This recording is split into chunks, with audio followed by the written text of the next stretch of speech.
नमस्कार दोस्तों, current affairs a series of important question presented by active learning channel में आप सभी का स्वागत है।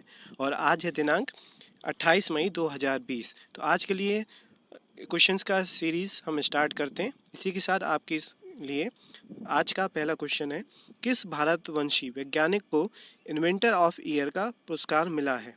Which Indian scientist has receive the inventor of the year award? Option है first Rajiv Joshi, second Manoj Tiwari, third Suman Kumar, fourth इनमें से कोई नहीं। तो इस ऑप्शन के लिए सही जवाब है option number first Rajiv Joshi. तो राजीव जोशी ये क्या कि पूर्व आईआईटी एन छात्र हैं और इनके नाम 250 से ज़्यादा पेटेंट रजिस्टर्ड हैं। और इन्होंने अभी हाल ही में विदेशी यूनिवर्सिटी से अपनी कुछ समय पहले पीएचडी पूरी की और साथ में रिसर्च वर्क से जुड़े रहते हुए इन्होंने 250 से ज़्यादा पेटेंट अपने नाम दर्ज कराए हैं। अभी यह न्यूयॉर्क में IBM Thomson Watson research centre में कार्यरत हैं। इसी के साथ अगला क्वेश्चन है क्वेश्चन नंबर 2, किस अंतर्राष्ट्रीय संस्था ने मेजर सुमन को gender advocate of the year award दिया है? तो which international organisation has conferred military gender advocate of the year award to major Suman? तो इसके लिए फर्स्ट ऑप्शन है WHO, सेकंड ऑप्शन है यूनाइटेड नेशन, थर्ड ऑप्शन है यूनेस्को, फोर्थ ऑप्शन में से कोई नहीं। तो इस क्वेश्चन के लिए सही जवाब है आपका option number second United nation. तो जिनको ये अवार्ड मिला है वो मेजर सुमन उत्तराखंड की रहने वाली हैं और ये टेहरी जिले पोखर गांव की निवासी हैं। इनका पूरा नाम है मेजर सुमन गवानी। इनको यह अवार्ड संयुक्त राष्ट्र शांति मिशन में योगदान के लिए दिया जाएगा। किसी भारतीय शांति दूत के लिए मिलने वाला यह पहला अवार्ड है जिससे इनको दिया जाएगा। और बात है यूनाइटेड नेशन की, तो यूनाइटेड नेशन की स्थापना 26 अक्टूबर 1945 को हुई थी और इसका ऑफिस है न्यूयॉर्क USA में और इसमें 193 सदस्य देश हैं और इसके अध्यक्ष है एंटोनियो गुटेरस। इसी के साथ यहाँ पे बात है उत्तराखंड की, तो उत्तराखंड की राजधानी देहरादून है और यहाँ के CM है त्रिवेंद्र सिंह रावत, गवर्नर है बेबी रानी मौर्य।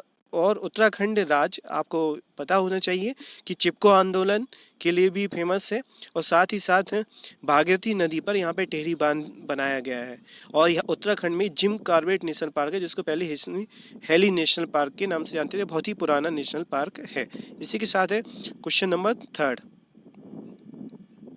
भारतीय एयरटेल ने निवेशकों को कितने प्रतिशत हिस्सेदारी बेची है? What percentage stake has Bharti Airtel sold to investor? Option है फर्स्ट 1.25%, सेकंड 1.75%, थर्ड 2.75%, फोर्थ 3.30%। तो इस क्वेश्चन के लिए सही जवाब है आपका ऑप्शन नंबर थर्ड 2.75%। तो भारतीय एयरटेल ने अपने कर्जे से उभरने के लिए जियो कंपनी की तरह, जैसे हालांकि अभी कुछ समय पहले जियो कंपनी ने भी अपनी पांच कंपनियों को अलग अलग हिस्सेदारियां बेची थी, इसी तरीके से भारतीय एयरटेल ने भी 558 रुपये प्रति शेयर की दर से 15 करोड़ शेयर अपने निवेशकों को बेचे हैं। यह पूर्ण रूप से कर्ज मुक्त होकर कार्य करने के लिए ऐसा प्रयास किया गया है इसके द्वारा। और अभी हाल ही में इस कंपनी को सरकार की तरफ से 100% FDI फॉरेन डायरेक्ट एक्सचेंज की फॉरेन डायरेक्ट इन्वेस्टमेंट की अनुमति मिल गई है। मतलब यह पूर्ण रूप से विदेशी कंपनी भी बन सकती है किसी भी समय। यदि 100% इन्वेस्टमेंट हो जाता है फॉरेन कंपनियों का तो यह विदेशी कंपनी भी हो सकती है। इसी के साथ है नेक्स्ट क्वेश्चन नंबर 4, अभी किस पड़ोसी देश ने लद्दाख में डलवा घाटी पर अपना अधिकार बताया है? तो now which neighbouring country has declared it's authority over the डलवा वैली इन लद्दाख? तो यहाँ पे ऑप्शन नंबर फर्स्ट है चीन, सेकंड ऑप्शन है नेपाल, थर्ड है बांग्लादेश, फोर्थ है श्रीलंका। तो इसके लिए सही आंसर है आपका ऑप्शन नंबर फर्स्ट चाइना। तो चाइना ने अभी हाल ही में सीमा रेखा पे भारत और चाइना के बीच में जो सीमा रेखा है जिसको मैकमोहन के नाम से जाना जाता है, तो चाइना ने अतिक्रमण भी किया हुआ है भारत के बहुत सारे हिस्से में। तो लद्दाख में गलवां घाटी पर उसने अपना हक बताया है और यह बात चीन ने अपने सरकारी पत्र ग्लोबल टाइम्स से कही और उसके द्वारा सीमा रेखा पर जानबूझकर विवाद उत्पन्न किया जा रहा है जिससे भारत क्षेत्र पर अपना झूठा दावा करना भी शामिल है। मतलब भारतीय क्षेत्र पर वो अपना झूठा दावा कर रहा है। अभी हाल ही में मई के पहले हफ्ते में भी काला पानी को लेकर नेपाल द्वारा भी विवाद पैदा किया गया था। और अभी इस एक इम्पोर्टेंट न्यूज़ और है, ये है कि इसने अपना मतलब चीन ने अपने रक्षा बजट में इजाफा किया है। 177 से इसने 179 179 अरब डॉलर अपना रक्षा बजट कर दिया है। इसको भी आप ध्यान रखिएगा। इसी के साथ नेक्स्ट क्वेश्चन है क्वेश्चन नंबर 5, भारतीय विवाद समाधान केंद्र की स्थापना कहाँ हुई है? Where is the Indian dispute resolution centre established? तो इसके लिए ऑप्शन है फर्स्ट नई दिल्ली, सेकंड है कोलकाता, थर्ड है गोवा, फोर्थ है मुंबई। तो इस ऑप्शन के लिए सही जवाब है आपका फर्स्ट ऑप्शन न्यू दिल्ली। हाल ही में न्यू दिल्ली में IDRC Indian dispute resolution centre की स्थापना हुई है और इसके अध्यक्ष है मेहर एस राठी और इसका उद्घाटन 22 मई को सुप्रीम कोर्ट के रिटायर्ड जस्टिस AK सिकरी ने किया है। और यह एक यहाँ पर पूरी इस समस्या का निराकरण पेपरलेस तरीके से होगा। इसमें भूतपूर्व जज, वकील, सुप्रीम कोर्ट के न्यायाधीश, मुख्य न्यायाधीश आदि सब शामिल हैं। इसी के साथ नेक्स्ट क्वेश्चन है क्वेश्चन नंबर 6, अंतर्राष्ट्रीय गुमशुदा बाल दिवस मनाया गया। International missing children's day was celebrated. तो इसके लिए ऑप्शन है फर्स्ट 24 मई, सेकंड ऑप्शन है 25 मई, थर्ड ऑप्शन है 26 मई, फोर्थ ऑप्शन है 27 मई। तो इसका सही आंसर है आपका ऑप्शन नंबर सेकंड 25 मई। तो 25 मई मतलब 25 मई को इंटरनेशनल मिसिंग चिल्ड्रन डे को मनाने की घोषणा 1983 में अमेरिकी राष्ट्रपति रोनाल्ड रीगन द्वारा की गई। यह दिन उन गुमशुदा बच्चों की याद में मनाया जाता है जो किसी तरह अपने घर आए, जो विभिन्न प्रकार के अपने अपराधों में फंसे हुए थे और उनकी तलाश में भी मनाया जाता है जो अभी तक लापता है।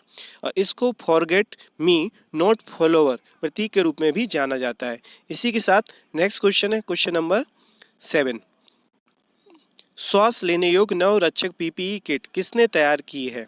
हु हैज डिजाइंड ब्रीथिंग योग्य न्यू गार्ड PPE किट, नवरक्षक किट किसने बनाई है? तो इसके लिए ऑप्शन है फर्स्ट भारतीय नौसेना, सेकंड ऑप्शन है आपका DRDO, थर्ड ऑप्शन है इसरो, फोर्थ ऑप्शन है नन ऑफ दीज। तो इस क्वेश्चन के लिए सही जवाब है फर्स्ट ऑप्शन भारतीय नौसेना।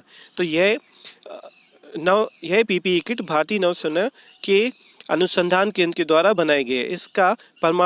इसका परीक्षण परमाणु चिकित्सा और संबंध विज्ञान संस्थान से है। यहाँ पे INMES द्वारा इसको तैयार किया गया है। यह एक प्रकार की शोध लैब है, एक्सपेरिमेंटल लैब है। और बात यहाँ पे इंडियन नेवी भारतीय नौसेना की, तो इसका मुख्यालय आपका न्यू दिल्ली में है। इसके अध्यक्ष हैं एडमिरल करमबीर सिंह और जिसकी स्थापना 4 दिसंबर को हुई थी। और साथ ही साथ मैं आपको थल सेना अध्यक्ष का भी नाम बताता हूँ जो कि है मनोज मुकुंद नरवाड़े और वायुसेना अध्यक्ष है air chief marshal RKS Bhadauria. और इन तीनों सेनाओं के कोऑर्डिनेशन के लिए चीफ ऑफ डिफेंस स्टाफ का गठन किया गया है और उसके अब CDS हैं विपिन रावत। इसी के साथ नेक्स्ट क्वेश्चन है क्वेश्चन नंबर 8, 1100 पौधों को बचाने के लिए अपने संरक्षण प्रयासों की रिपोर्ट किस राज्य ने जारी की है? Who has release the report of its conservation efforts to save 1100 plants? तो ऑप्शन है इसके लिए first Himachal Pradesh, second option है इसका उत्तराखंड, थर्ड ऑप्शन है पंजाब और फोर्थ ऑप्शन है इसका दिल्ली। तो इस क्वेश्चन के लिए आपका सही जवाब होगा ऑप्शन नंबर सेकंड उत्तराखंड। तो यह उत्तराखंड स्टेट के द्वारा रिपोर्ट जारी की गई है।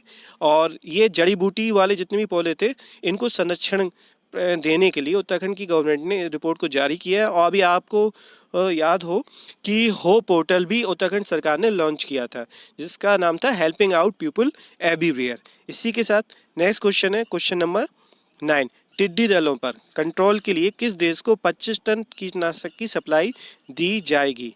तो which country will be supplied 25 tons of pesticides for locust control? हाल ही में आपने न्यूज़ में भी सुना होगा कि टिड्डी दलों का बहुत बड़ा दल जो पाकिस्तान होते हुए भारत में प्रवेश कर रहा है। इसका ओरिजिन ईरान से होता है और ये इसके प्रकोप से पूरी की पूरी फसल टिड्डी दल के द्वारा खत्म कर दी जाती है। तो इससे बचाव के लिए भारत सरकार ने ऑफर भी किया था ईरान को और पाकिस्तान को कि वो अपने खर्चे पे ही क्या दवाई प्रोवाइड कराएगी जिससे इसको नष्ट किया जा सके। पर पाकिस्तान की तरफ से इसमें अभी तक कोई जवाब नहीं आया है और इस ऑप्शन के लिए आपका सही जवाब है ईरान। ईरान को इस दवा की पहले खेप देने के लिए भारत की कंपनी HIL द्वारा ये उपक्रम चलाया गया है।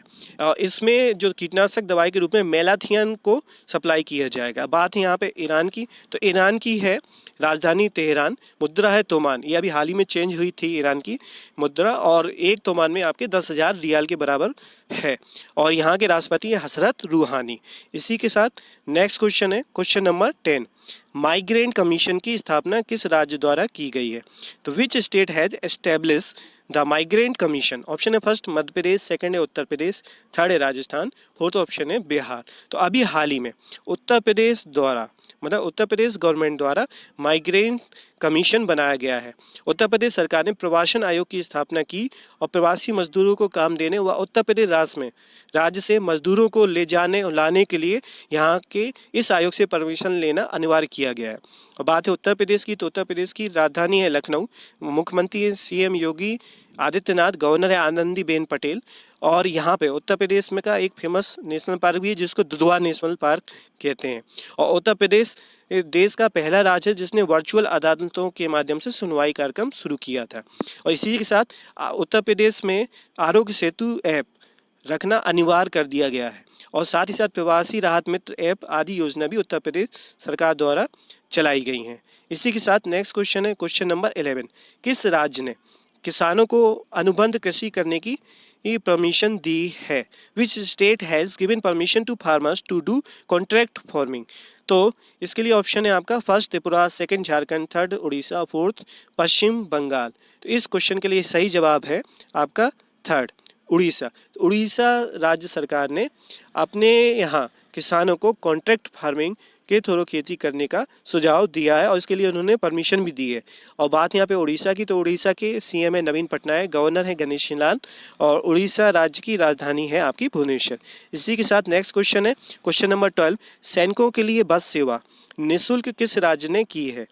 तो which state has done bus service free for soldiers? तो ऑप्शन है इसके लिए first Madhya Pradesh, second Uttar Pradesh, third Rajasthan, fourth Bihar. तो इसके लिए सही जवाब है आपका थर्ड ऑप्शन, मतलब राजस्थान। तो राजस्थान गवर्नमेंट ने सैनिकों के लिए निःशुल्क बस सेवा की है। अब इनमें बसों में चलने पर सैनिकों से किसी प्रकार का शुल्क नहीं दिया जाएगा। और राजस्थान सरकार ने अभी स्माइल ई लर्निंग ऐप भी चलाया गया था, जिस तरीके से अन्य राज्यों में एजुकेशन को बढ़ावा देने के लिए चलाया, उसी तरीके से राजस्थान सरकार द्वारा भी चलाया गया। और राजस्थान सरकार ने आयु एवं सेहत साथ ही ऐप भी शुरू किया था। अब बात यहाँ राजस्थान की, तो इसके सीएम है अशोक गहलोत, गवर्नर है कलराज मिश्र, और राजधानी आपको मालूम होगा जयपुर, जिसको जयपुर है। ठीक है। इसी के साथ नेक्स्ट क्वेश्चन है आपका क्वेश्चन नंबर 13। जोमेटो कंपनी के सह संस्थापक कौन बने हैं? तो अभी हाल ही में जोमेटो कंपनी में को फाउंडर के रूप में नियुक्ति हुई है। तो who became the co founder of the company Zomato? तो इसके लिए ऑप्शन है first Mohit Gupta, second Ravi Kumar, third Brajesh Rai, fourth none of these. तो इसके लिए सही जवाब है आपका फर्स्ट, मोहित गुप्ता को जोमेटो कंपनी का सह संस्थापक बनाया गया है। इसी के साथ नेक्स्ट क्वेश्चन है question number 14। Fintech startup Zaggle ने पेमेंट गेटवे के लिए किससे साझेदारी की है?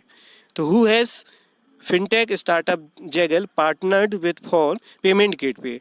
तो ऑप्शन है इसके लिए first Mastercard, second Visa card, third Flipkart, fourth none of these. तो इस क्वेश्चन के लिए आपका सही आंसर है वीजा कार्ड, सेकंड। मतलब वीजा कार्ड क्या, वीजा कंपनी से जैगल कंपनी ने ये टाई अप किया है। इसमें लघु और मंझोले उद्योगों के लिए ये पेमेंट की प्रॉब्लम आई थी, उसको सॉल्व करने के लिए इस कंपनी ने कॉन्ट्रैक्ट किया है। बात है जैगल की, तो जैगल की स्थापना 2011 में हैदराबाद में हुई थी। इसी के साथ नेक्स्ट क्वेश्चन है क्वेश्चन नंबर 15। हाल ही में किसका निधन हुआ है?